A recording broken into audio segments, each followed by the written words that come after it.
It's alright. We do it at least once, though, right? That's quite common. Yeah. Why, hello to the listeners of John's podcast. This is Eric speaking. Hello and welcome to the next episode of Add Oil Pod. I am John Acario. With me today I have Noda and Hello. Eric. Hi. So is Cum vegetarian? It's Just throwing it out there. not. Wait.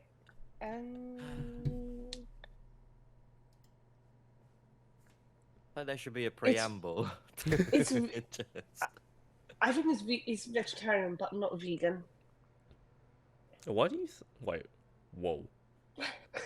Whoa. Let's throw Why that is it in there. vegetarian? What's Oh your wait, justification maybe for it? it's vegetarian. Wait, hold on. I mean it the other way around. It's vegan. It's vegan, but not vegetarian. How's Oh wait, no, it's vegetarian but not vegan, because I think it's a cell, isn't it? yeah? It's It's an organism. yeah. So organisms don't have the capacity or the biological features of decision making, and therefore it just exists. It doesn't have the extra layer that animals do. Because it's a cell, so organism, it's therefore not considered a creature of like an animal. That's Huh. why I think it's vegetarian, but not vegan. What's your what's your what's your I put lip balm on. outlook? I should put my lip balm on. I think it's well, I don't know much about veganism, but as far as I know, any animal product is a no-no to a vegan. So things like leather is not really vegan friendly. Milk, even though that's non-living. I mean, there's enzymes in the milk itself, but that's still also not living. And I don't think vegans like to drink milk or consume honey. Actually, Noda just gave me. Noda gave me honey last week. Yeah. Yeah. Are it's you quite a nice. vegan? No, I'm not vegan. So I Do you think like it? Do you know how to eat that? I just Do you know did how to this. eat? Oh, great. Did you eat the? Did you eat the? Mate, everything. wax? Everything. Yeah. Because sometimes people eat. We talk. Sorry, the subject's changed because I gave Eric some honeycomb. You can eat it and then spit it out. Oh, I guess that's once it like goes in, cum it's as not well. going out, girl. Once On it's the cum there, subject. that's You can it. eat it, suck it. It's like suck it, and then spit it out. Well, there you go. There's your answer. Once it's been sucked, it's not going out. What? So where'd you get this bee honeycomb from? My mum, she buys like a bunch from some independent business, and then Support just local give it to me. businesses, yo. Support local businesses. Yeah, Yeah. I think there are local bees. It's basically like a Tupperware full of honeycomb and honey, Yeah. but it's a How lot for much- me to finish. How much did you get? 5 boxes. Oh, 5 boxes. Oh, I see. Yeah. Okay. Yeah. So going back to my point, I think so. Vegans don't. As far as I know, they don't eat honey, drink milk, or like wear anything leather. So I guess by extension, because semen, as good as it is, it comes from a person, which I guess, depending if you're some sort of Christian or something, I guess people are still considered mammals. And it comes out from an animal, so probably vegans probably wouldn't like that. Or not that they probably will like it, but they just probably don't think it's ethical to to consume. Or maybe they swallow. haven't thought that far. I don't know. Can't speak for them all, but Yeah. when you're in the Maybe. moment, you're not gonna think, "Oh, wait, hold on a second." You Yeah. know, it's just just it just happens. So you're like, "Oh, okay." I think maybe next episode I need to invite a vegan to have their views on it, because we can argue yes and no, but actually, because it doesn't ultimately affect any of our way of lives, I think it's a moot point. But But I also, think it is vegetarian, not vegan. To my point. Yeah, because vegetarians eat honey Yeah, and eggs and drink honey. Yeah. eggs, exactly. oh, do they? Yeah. Yeah. Oh, Yeah. okay. Yeah. So some vegetarians eat like eggs on their salad. Or they drink like dairy milk. They eat chocolate. So things like that. They just don't eat meat unless you're pescatarian. Then you eat fish. Yeah. So, would you say that if the person who is splurging, uh, who has a consistent diet of meat, and they splurge on someone's face, and the person eats the splurge or swallows the splurge, would you still consider that as vegetarian? Yeah. It doesn't change your cell whether what you consume or not. It doesn't change the structure of the organism that splurges out of you. It's just the value of the splurger that might be different, but the splurge itself is still contained within the cell walls and it doesn't get penetrated by the outward influences. I So love that many- word. Wait, what was the original question? Um, if the splurger is Yeah. has a consistent diet of Like carnivore. meat, yeah, Yeah. Would you Would- still eat? Would it still be vegetarian? yeah. So they splurge on vegetables. No. Would their splurge be vegetarian if they were a carnivore? So would you still be a carnivore if you eat cows who are vegetarians? Is that the question? I'm not understanding the question. It's So- too early in the morning. So the question is, Eric's doing his PJs. so the question Yeah. is, if the splurger has a consistent diet of meat, Yeah. is basically a full carnivore, Yeah. and they splurge on someone's face, and the splurgee, is that the word? Don't know about that. Swallows That swallows the splurge. Would that still be considered as vegetarian? That's like secondhand carnivorism, meat eatery thing.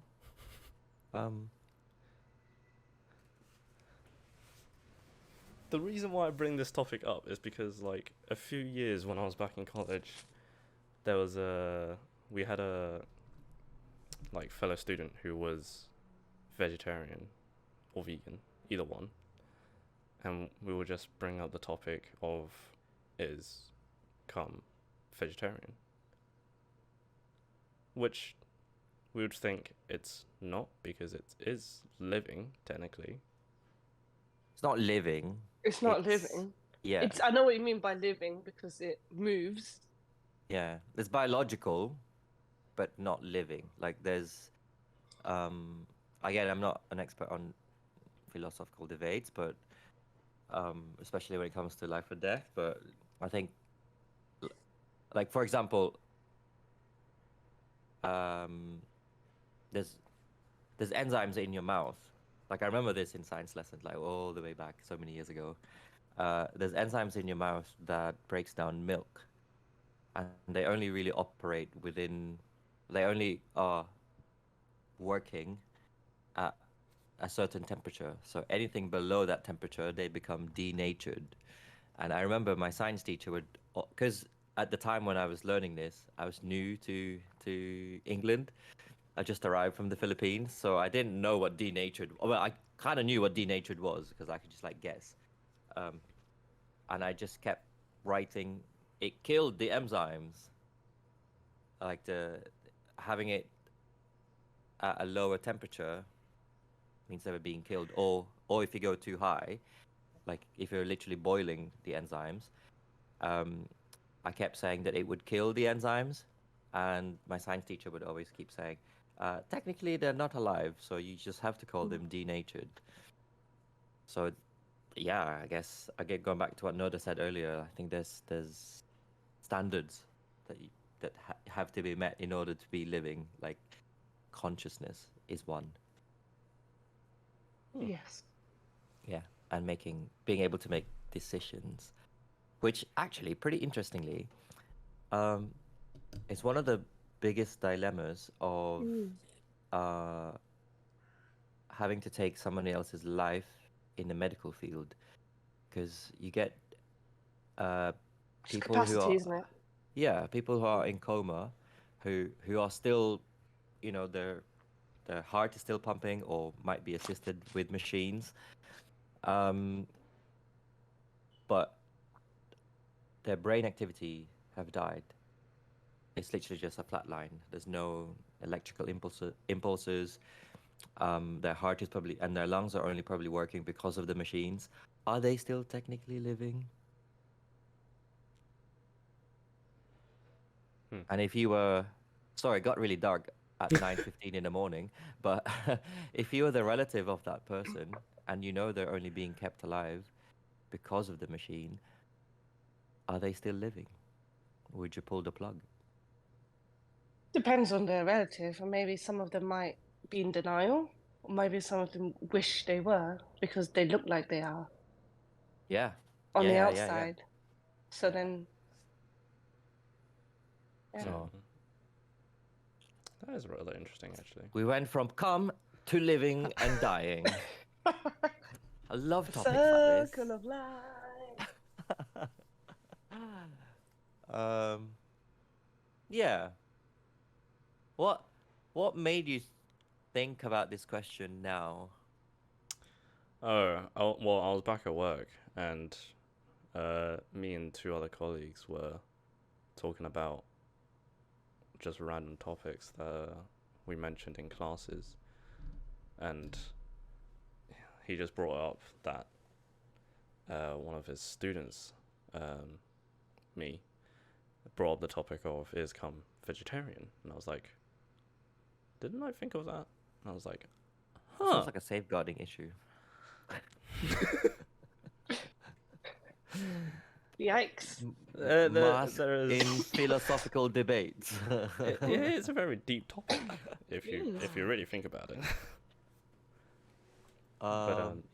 Isn't there like an idea of conscious choice for vegans to like be in control of what they eat?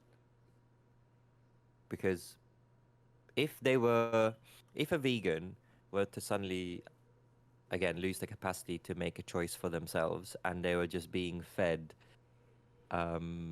meat or like food products that had meat in it, who determines them being vegans? Themselves, or Yeah. like outside influence, like the outside external world? How much of control do they have on their own label? Well, I would think it would be themselves. Yeah, so then if going back to that question about if the splurgee happened to be a carnivore, but the vegans splurge on their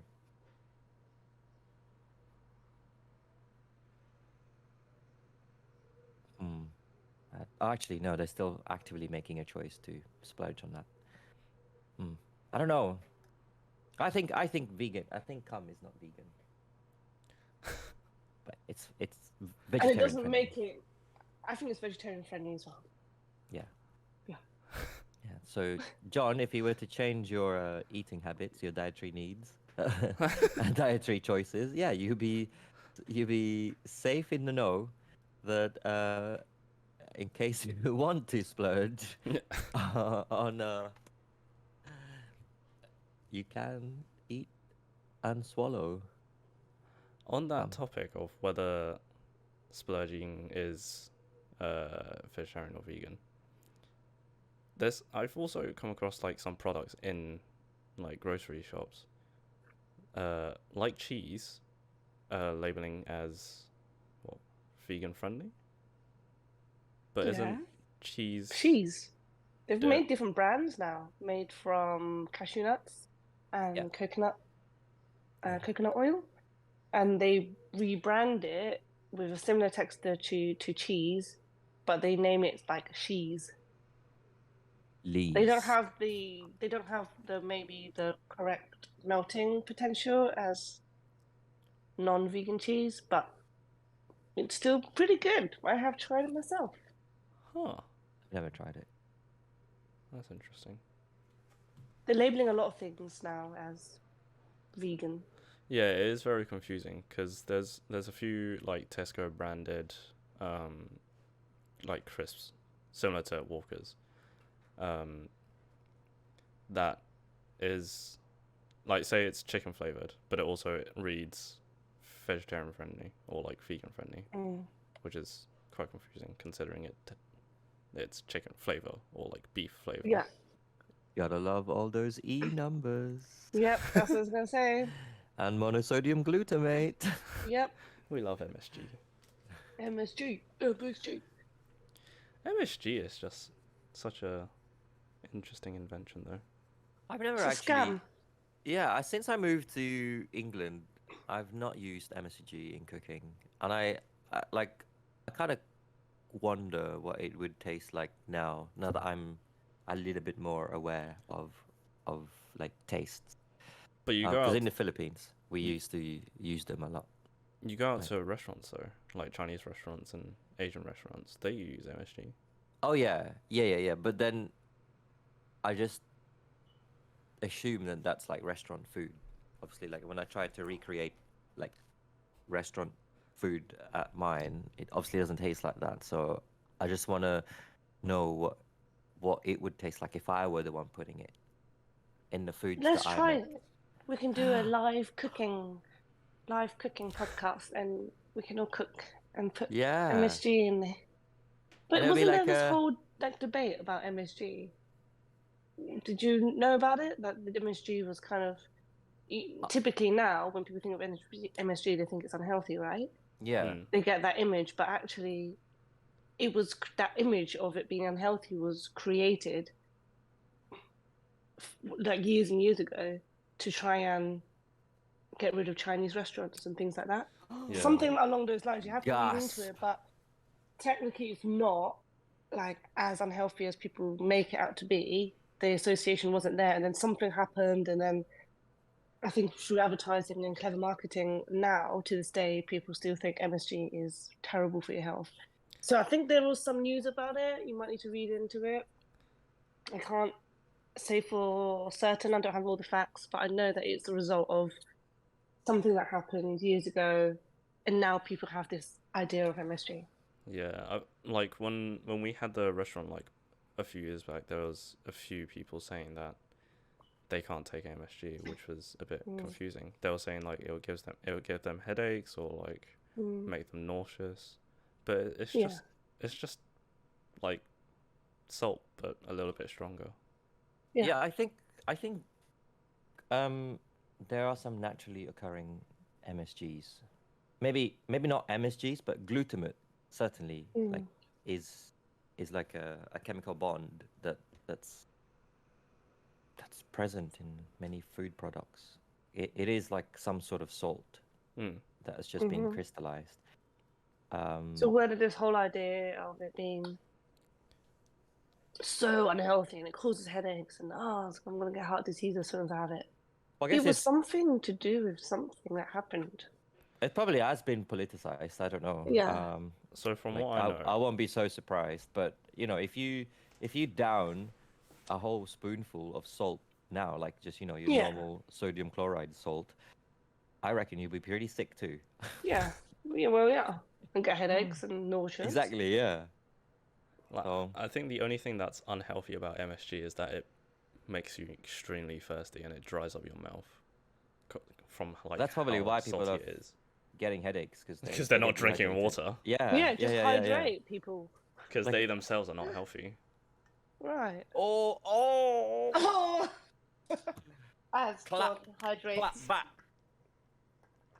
clap back, John. Oh my lord. Do you know what? This is like the first podcast out of the 2, 3. This is the third one now. Well, I'm not eating. I haven't got anything to put in my mouth. Do you want Put this something in your banana? mouth. Do I have an apple? I'm gonna get apple. Go get your I'm eating my apple. banana. Is it appropriate? Oh. Don't watch me. Carry on. Carry on. Let's go and watch Nada put this banana in her mouth. It's In all a eyes 3, on Noda now. 2, and 1. You swallow that, girl. Whoa.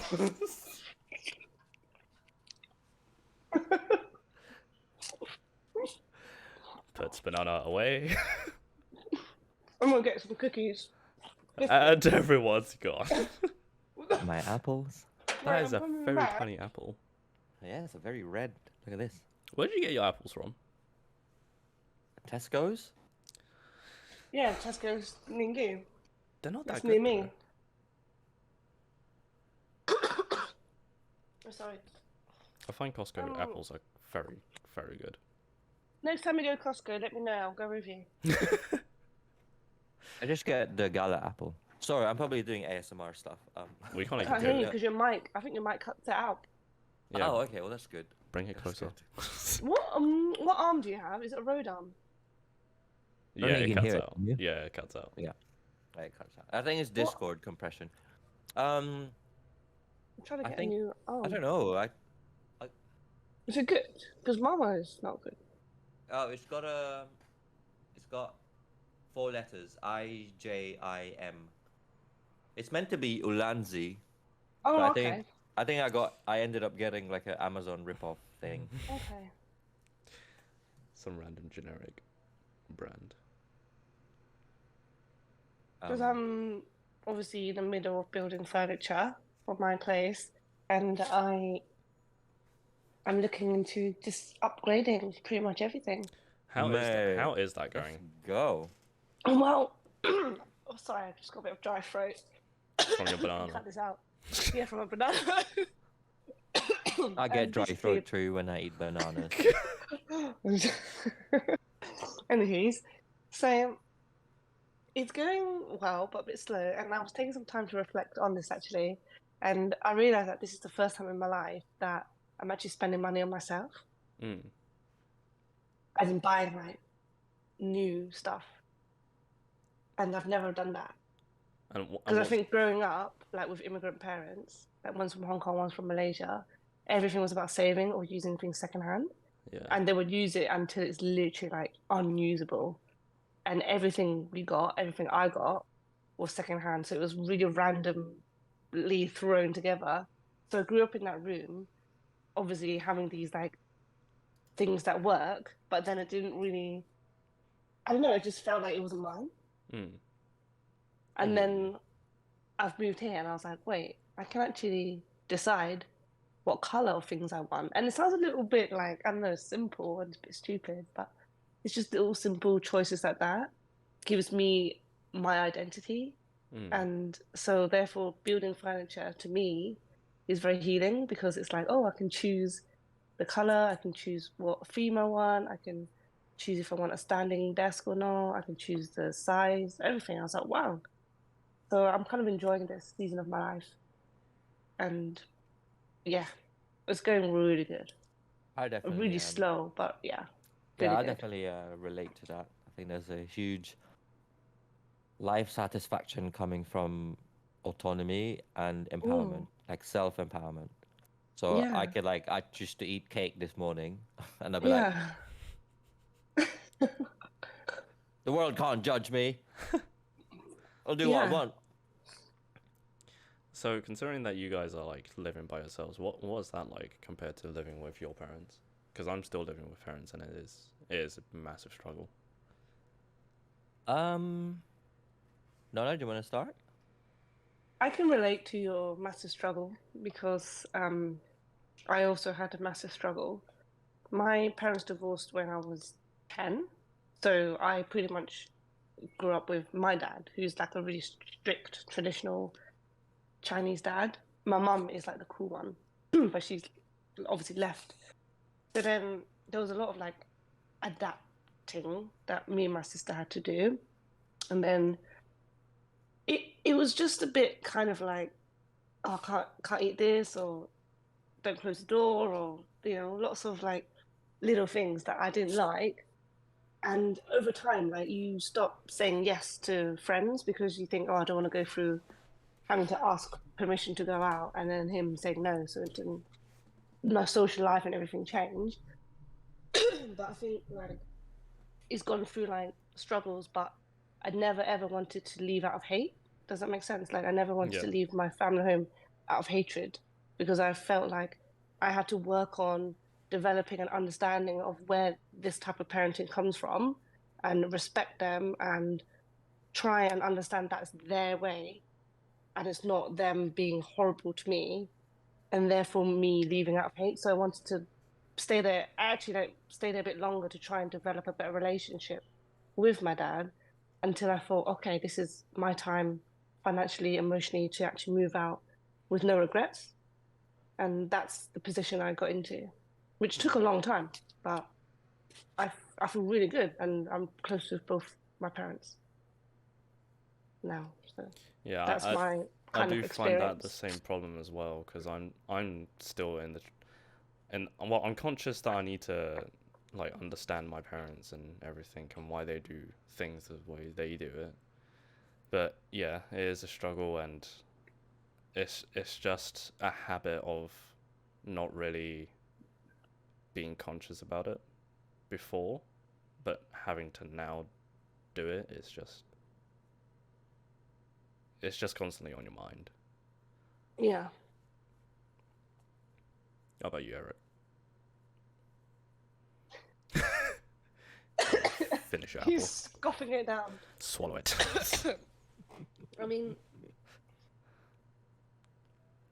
I would say like obviously it depends on who you speak to, John, but I feel like when I was obviously speaking to other people, some people don't get it. They're like, oh, just save money and stay at home. Like, come on. And other people are like, why stay at home? Get out. And then other people are like, oh, but at least. So depends on who you speak to because they can never emulate the same cultural experience that you're going through or have the same parents as you.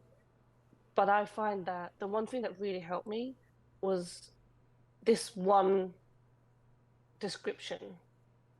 And it was this, it was that your parents, typically like Asian parents, they're very critical.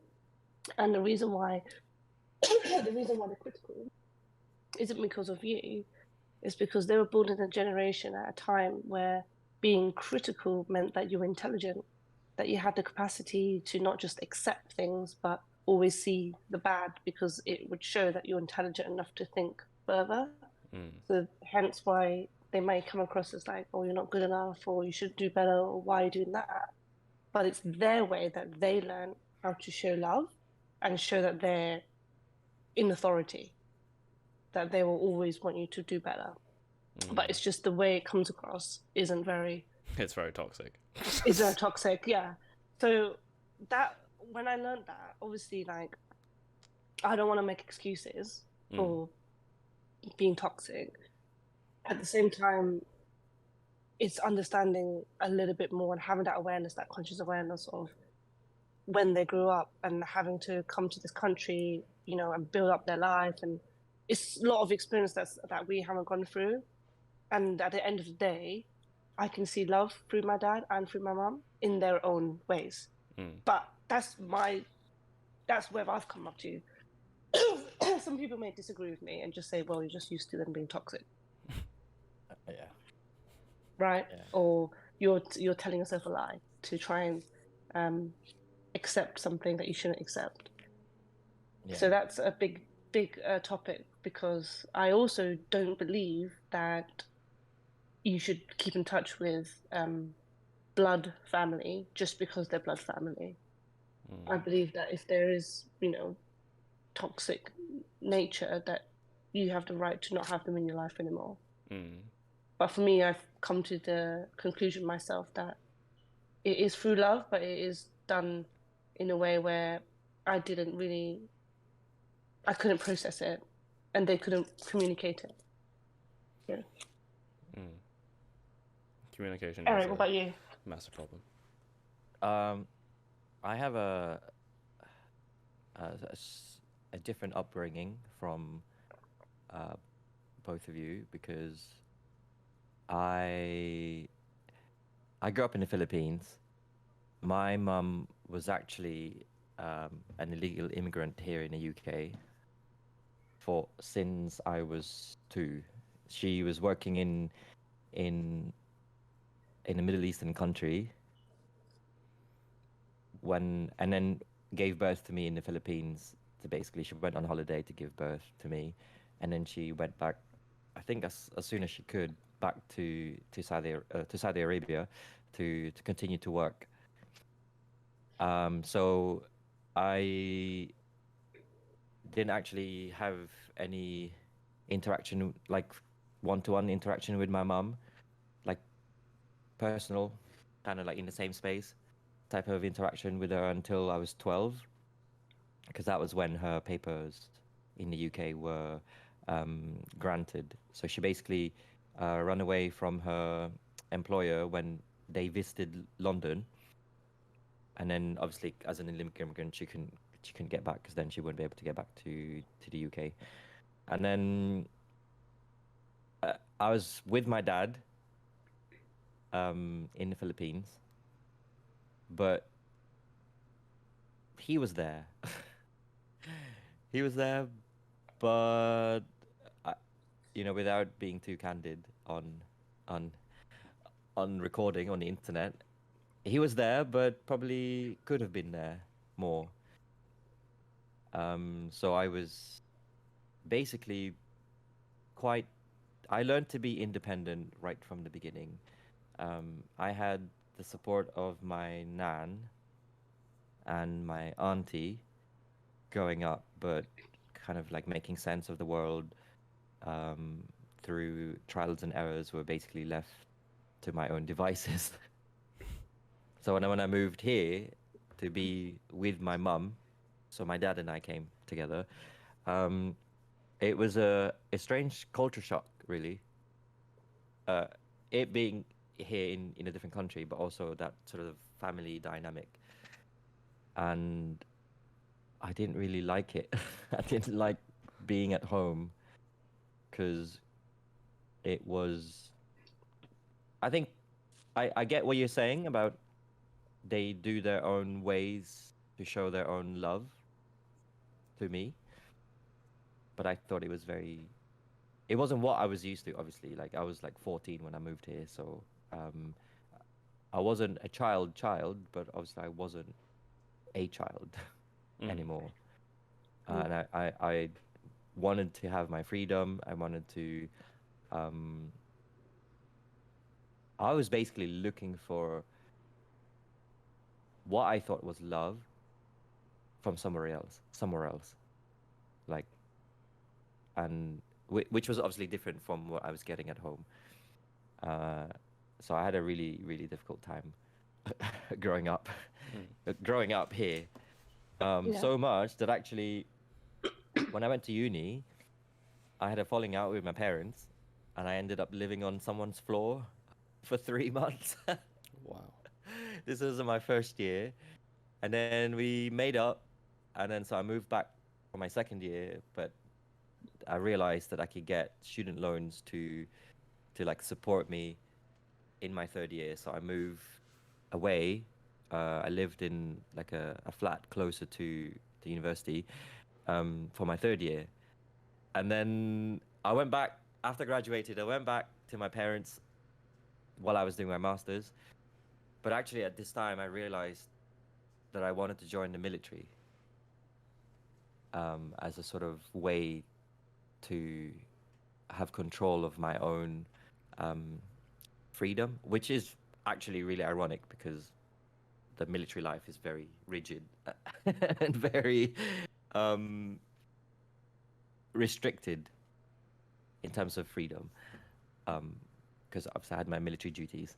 But yeah, I thought that was me like wanting to have control of my own living arrangements. That actually now, then fast forward to now, I actually do like living alone. Partly because I have like a peace of mind that I don't have to like worry about other people. Whether I'm making too much noise or like what Noda was saying, I didn't want to have to like say, oh, I'm going out to meet so and so, or right now my parents aren't here, but if they were, I'd have to like find a way to have this podcast because they'll probably be watching TV or in a small space. It's quite awkward. I find it really awkward. So I do enjoy being on my own. Yeah, and the independence that it provides. Sorry, that was like a really long sub story. Oh no, that was. Thank you for sharing that, Yeah. Eric. Yeah, but that's just different. It definitely comes with its challenges, John. So when you're thinking about moving out, obviously double check your finances, Yeah, that absolutely. you have your security there. I've moved out too early before because I was so desperate. I was like, I can't stay another second here. So I moved out with no plan and I ended up in debt. And actually what happened was I had to move back home with shame because I had to borrow money from them. And again, it was a whole cycle of I got a little bit of freedom, but I ended up having to come back because I wasn't financially mature enough to actually move out. So definitely my advice is make sure you double check, triple check that you have enough money and an emergency fund so that you know that you can be independent. Obviously, your parents will always be there and they will help. Like, I don't know about yours, but mine will always be there and I know that they'll always help me. But for you, if you want to have that true independence, you've got to be financially secure as well. Yeah, I think that's why I ended up joining the military because I just graduated, so I didn't have a job. I mean, I was working at Argos at the time, but it was like no career money. It was literally for beans and toast, the money I was getting from Argos.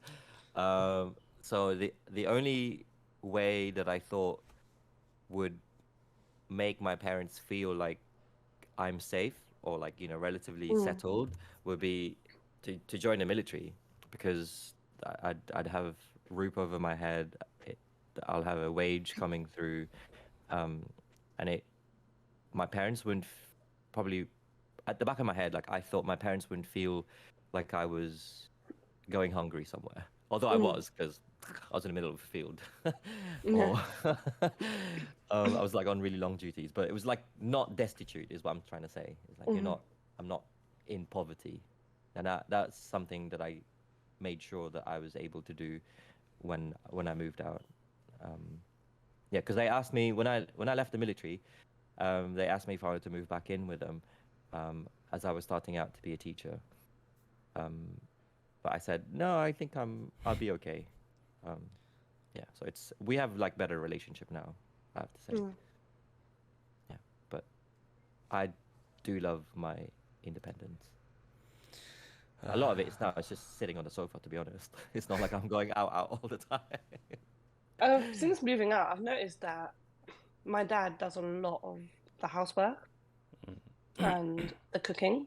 Yeah. So when I started to obviously live here, there's a lot more that I have to do, which is obviously, you know, part of reality.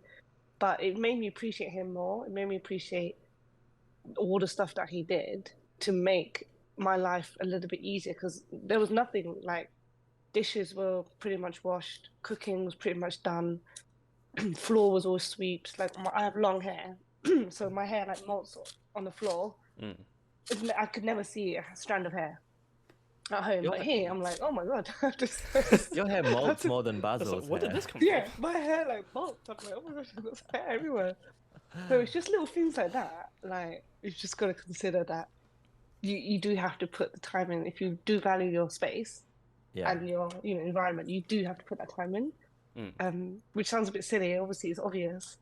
But then if you're living in a place where it's kind of done for you, or majority of it's done, I did my own laundry, but majority of it's done, then it's a bit of an adjustment. But then you kind of Yeah. find a bit of joy in that. I haven't gone to a point where I want to get a cleaner, but I might. It's an option.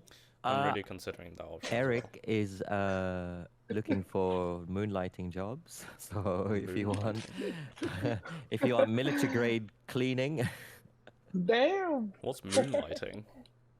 moonlighting is when you Cash in hand, right? yeah, cash in hand jobs. Oh, cash in hand jobs. Okay. There's two different payments there. Moonlighting is when you work on top of your normal work. Yeah. Yeah, which is what I'm doing. I have like 2 other jobs on top of my main job. Is that Yeah. is that a common term? Yeah. I've never heard of it in my life. Moonlighting. This is the first time I've heard about it. Same. Ah, Is it? I I've don't know where. literally never heard of it. It's probably a thing. I've heard of mooning, which is very Oh, different. hello. Have you heard of meaning? Have I mooned?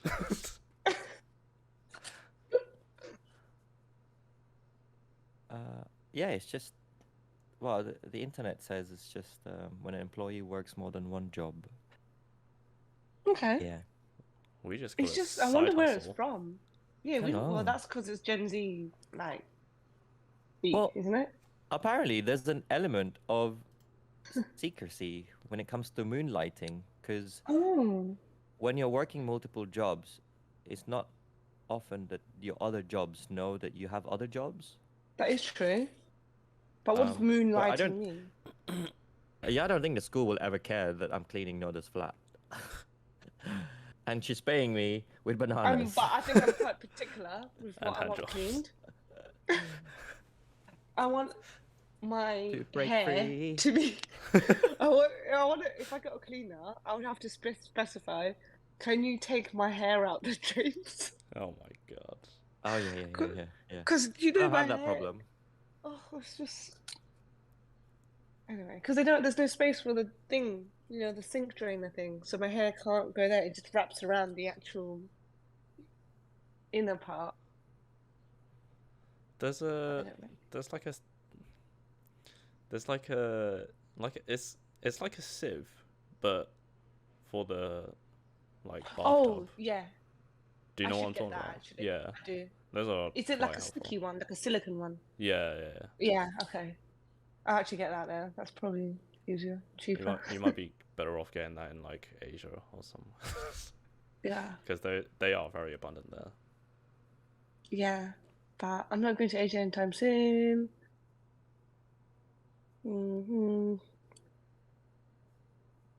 I'm not going to Asia. Oh, I'm supposed to be going to Japan in October. Yeah. Who are you going with? On my own. Do you want to go on your own? Because I want to go on holiday. Pretending he's Beside me. Oh, no. Yeah. I love that song so much. Oh, can we do That's- a duet? That's basically my theme song for the last 34 years of my life. How old are It's you now? such a lovely song. It's called On My Own. Oh my gosh, it's so good. I literally cry every time I hear it. Who is it by? Yeah. Because I've never heard of it before. It's from Les Miserables. It's who sings it? Not Fantine. What's Ponty? her name? She's the girl who likes Marius. Don't It's you basically a fret, love once triangle. you're Maris. And then because- Pontine? P, some Eponine, P. that's it. Panine, that's it. Eponine. Eponine, that's it. It's got a P in there. So, Cassette Cassette and Marius are the main lovey-dovey of Les Miserables, and then you have Fantine, who used to grow. Oh no, not Fantine. Eponine grew up with Cassette. Cassette was, what do you call this? She was adopted by Eponine's parents, and Eponine likes Marius, but Marius likes Cassette. So she's that's kind why of like in the she's the outside, looking in, she's the third wondering wheel. why. Yeah, why? And the whole song is about like how she's always loved him, but he doesn't really notice her. Yeah. Oh, that's basically Yeah, the story of on my life. my own, pretend. I've actually never watched Les Miserables, so Is it going to be another like duet session? I'll bring my guitar out. And I'll bring. What should I bring? I don't have that many instruments here. Although my piano can actually change into a harpsichord and an organ, and it even has like drums, which is Oh, quite cool. very nice, What's that very song? nice. Oh, but on my own is it's a nice song. It's so I nice, just- but really sad. What's the like? Oh, what's the crescendo of the whole piece? It was like the bit that goes, It's when "I love da, you, da, I da, da, love him." At the end of it, it goes, I love him, but only on my own."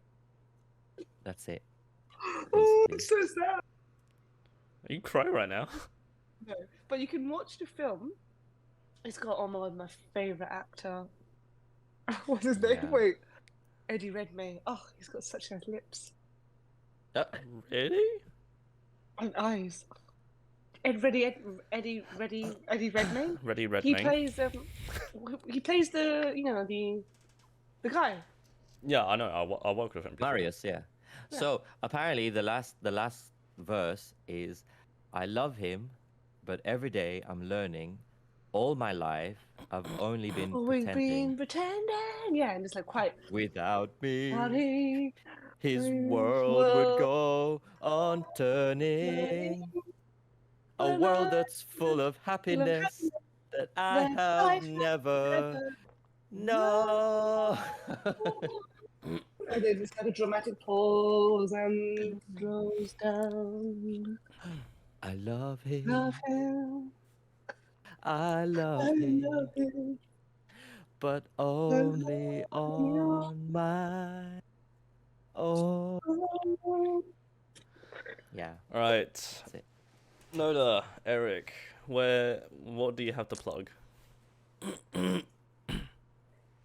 Yes. So my name is Noda.